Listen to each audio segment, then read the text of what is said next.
पूर्वी दिल्ली के बीजेपी सांसद गौतम गंभीर ने मोदी सरकार के 8 साल की उपलब्धि और अपने 3 सालों के कार्यों को लेकर सांसद कार्यालय में प्रेस कॉन्फ्रेंस की। प्रेस कॉन्फ्रेंस को संबोधित करते हुए गौतम गंभीर ने नरेंद्र मोदी को दुनिया के सबसे ताकतवर प्रधानमंत्री बताते हुए कहा कि आज दुनिया में कुछ भी होता है तो दुनिया प्रधानमंत्री नरेंद्र मोदी की तरफ देखती है। ये देश के लोगों के लिए एक गर्व की बात है। नरेंद्र मोदी देश में गरीबों के मसीहा है। उनके नेतृत्व में भारत में दुनिया का सबसे बड़ा कोरोना वैक्सीनेशन प्रोग्राम चलाया गया, जिसमें 190 करोड़ लोगों का फ्री टीकाकरण किया गया। प्रधानमंत्री गरीब कल्याण योजना के तहत देश के 80 करोड़ लोगों को राशन दिया जा रहा है। आयुष्मान योजना के तहत देश के जरूरतमंदों को स्वास्थ्य कार्ड उपलब्ध कराया गया है। इसके साथ ही 12 करोड़ किसानों को 6,000 महीना दिया जाता है। उज्ज्वला योजना के तहत तकरीबन 9 करोड़ परिवारों को गैस कनेक्शन फ्री में दिए गए। यूक्रेन में फंसे 23,000 भारतीयों को ऑपरेशन गंगा के तहत अपने देश में सुरक्षित वापस लाया गया। राम मंदिर का निर्माण, ट्रिपल तलाक और धारा 370 को खत्म करना मोदी सरकार की बड़ी उपलब्धि में शामिल है। क्रिकेटर से सांसद बने गौतम गंभीर ने अपने 3 साल के विकास कार्यों को बताते हुए कहा कि उन्होंने पूर्वी दिल्ली संसदीय क्षेत्र के विकास के लिए कई सारे कार्य किए हैं। स्पोर्ट्स को बढ़ावा देने के लिए यमुना स्पोर्ट्स कॉम्प्लेक्स को अंतर्राष्ट्रीय स्तर का डेवलप किया गया, जिसमें उनकी तरफ से ईस्ट दिल्ली प्रीमियर लीग का आयोजन भी किया गया। त्रिलोकपुरी के भीमराव अंबेडकर स्पोर्ट्स कॉम्प्लेक्स में फुटबॉल कोर्ट बनाए गए। मंडावली में पार्क की डेवलपमेंट का कार्य किया जा रहा है, जहाँ बच्चों को खेलने के लिए बैडमिंटन, वॉलीबॉल, जिम सहित कई सुविधाएं दी जा रही है। इस तरीके से गाजीपुर गांव के एक पार्क को भी डेवलप किया जाएगा। पूर्वी दिल्ली क्षेत्र में पार्किंग की एक बड़ी समस्या है, खास करके एशिया से सबसे बड़े कपड़ा बाजार में पार्किंग की जरूरत है। प्रयास किया जा रहा है कि इस इलाके में मल्टी लेवल पार्किंग बनाई जाए। गौतम गंभीर ने कहा कि निगम के साथ मिलकर उन्होंने पूर्वी दिल्ली को ढलाव घर मुक्त बनाने का प्रयास किया है। उनकी तरफ से ढलाव घरों में जन रसोई खोले गए हैं, जिसमें तकरीबन 5,000 लोगों को रोजाना 1 रुपए प्रति प्लेट खाना उपलब्ध होता है। ढलाव घरों में लाइब्रेरी बनाई जा रही है ताकि जरूरतमंद बच्चे यहां पर पढ़ाई कर सके। इसके साथ ही कोरोना काल में तकरीबन 4,500 किलोग्राम राशन का वितरण किया गया। 20,000 टीके लगवाए गए। लोगों को ऑक्सीजन कंसंट्रेटर उपलब्ध कराया गया। गौतम गंभीर ने कहा कि गाजीपुर डंपिंग यार्ड में जमा कूड़े के पहाड़ की ऊंचाई कम हो रही है, ये उनकी उपलब्धि में शामिल है। उनका प्रयास रहेगा कि आने वाले कुछ सालों में कूड़े के पहाड़ को खत्म किया जा सके, जो पूर्वी दिल्ली की सबसे बड़ी समस्याओं में से एक है।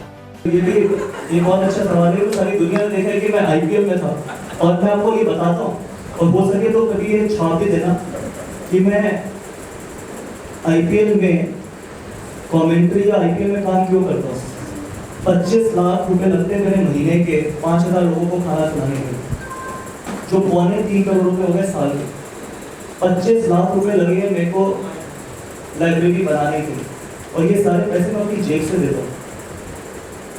ये एमपी लाइफ फंड से नहीं बने, या एमपी लाइफ फंड से मेरी 5,000 लोग जन रसोई नहीं चलती, और ना मेरे घर में पेड़ है जहाँ पर पैसे लटकते, तो मुझे काम करना पड़ता है। इसलिए मैं उन 5,000 लोगों को मैं खाना खिला पाऊँ या फिर वो लाइब्रेरी बना पाऊँ।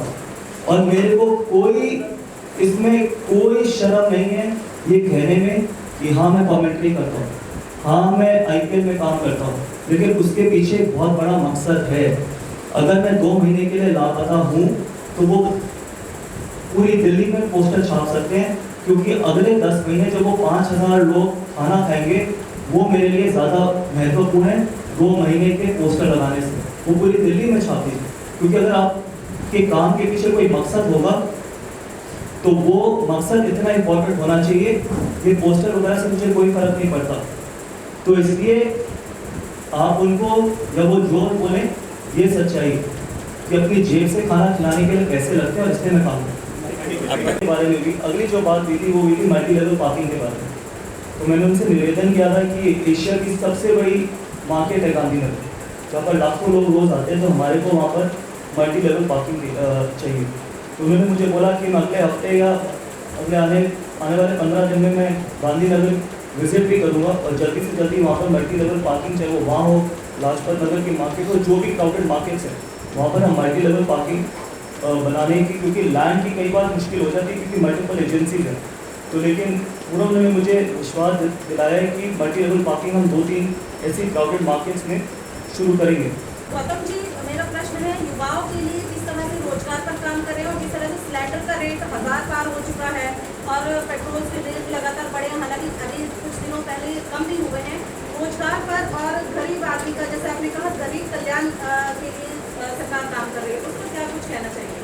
कि पिछले 2 साल जिस तरीके से ये देश महामारी के दौर से निकला है, इससे पहले ऐसी महामारी कभी भी नहीं है इस देश में।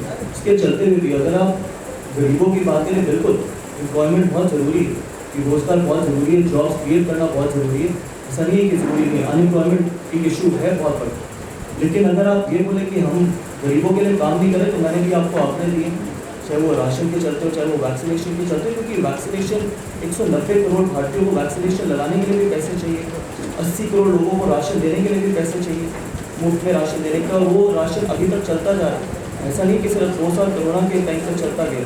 तो मेरा पूरा मानना है कि आगे आने वाले समय में जो भी इश्यूज़ हैं, हमारे को तो इतने पिछले 6 महीने या 1 साल पहले ये भी बोला जाता था कि हम किसान विरोधी, लेकिन 6,000 रुपये हर साल 12 करोड़ किसानों को मिल रहे हैं। तो आप थोड़ा वक्त दीजिए। ऐसी महामारी अगर बड़े बड़े देश शायद इससे अभी भी बाहर नहीं आ पाए, लेकिन जिस तरीके से देश अभी डेवलप हो रहा है, ये एक बहुत बड़ी हमारी अचीवमेंट है, और आगे आने वाले समय में आप देखेंगे और बेहतर होता चला जाएगा। जैसे कि आपने बताया कि आपकी कॉन्स्टिट्यूएंसी में आप बहुत सारे अच्छे कार्य किए हैं इफेक्टिवली, तो इस दौरान आपको कौन-कौन सी डिफिकल्टीज फेस करनी पड़ी, वो एक लैकिंग एलिमेंट कहाँ पर? देखिए, ये जो कार्य किए मैंने जैसे आपको बोला कि आप कुछ जाके देख सकते हैं, इसमें कोई छुपी हुई चीज़ नहीं, और चैलेंजेस हमेशा रहते हैं, ऐसा नहीं है चैलेंजेस, क्योंकि मैं पॉलिटिकल फील्ड से नहीं आया, मैं स्पोर्ट्स की फील्ड से आया।